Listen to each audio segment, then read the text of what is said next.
Recently, the Andhra Pradesh government declared whose birth anniversary as a state festival. ఇటీవల ఆంధ్రప్రదేశ్ ప్రభుత్వం ఎవరి జయంతిని రాష్ట్ర పండుగగా ప్రకటించింది?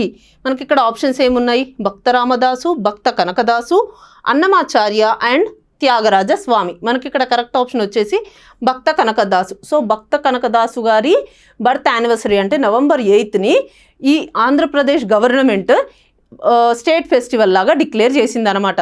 సో ఎవరు ఈ భక్త కనకదాస్ అంటే ఈయన ఒక సోషల్ రిఫార్మర్, ఒక రైటర్, ఫిలాసఫర్. ఓకే, ఈయన జన్మస్థలం కర్ణాటక. సో ఈయన కర్ణాటకకి చెందిన వ్యక్తి. సో ఈయన ఒక సోషల్ రిఫార్మర్. ఈయన రచనలు, కవిత్వాలు అన్నీ ఎలా ఉండేవి అంటే సోషల్ డిస్క్రిమినేషన్ని, క్యాస్ట్ బ్యారియర్స్ని దాటుకుని ప్రజలు ఎలా జీవించాలి అని అలాగే ఉండేవన్నమాట ఈయన రచనలు. సో ఈయన మొత్తం సోషల్ డిస్క్రిమినేషన్ గురించి చాలా రచనలు రాశారు. ఈయన ఒరిజినల్ నేమ్ వచ్చేసి తిమ్మప్ప నాయుడు. ఈయన కర్ణాటకకు చెందిన వ్యక్తి యాక్చువల్గా. సో ఈయన బర్త్ యానివర్సరీనే ఇప్పుడు ఆంధ్రప్రదేశ్ గవర్నమెంట్ స్టేట్ ఫెస్టివల్ లాగా సెలబ్రేట్ చేసుకుంటుంది అనమాట. అంటే నవంబర్ 8ని స్టేట్ ఫెస్టివల్గా సెలబ్రేట్ చేసుకుంటుంది. సో అనంతపూర్లోని కళ్యాణ్ దుర్గం అనే ప్లేస్లో, డిస్టిక్లో ఈ సెలబ్రేషన్స్ అనేవి జరగబోతున్నాయి. సో ఈయన చాలా రచనలు చేశారు.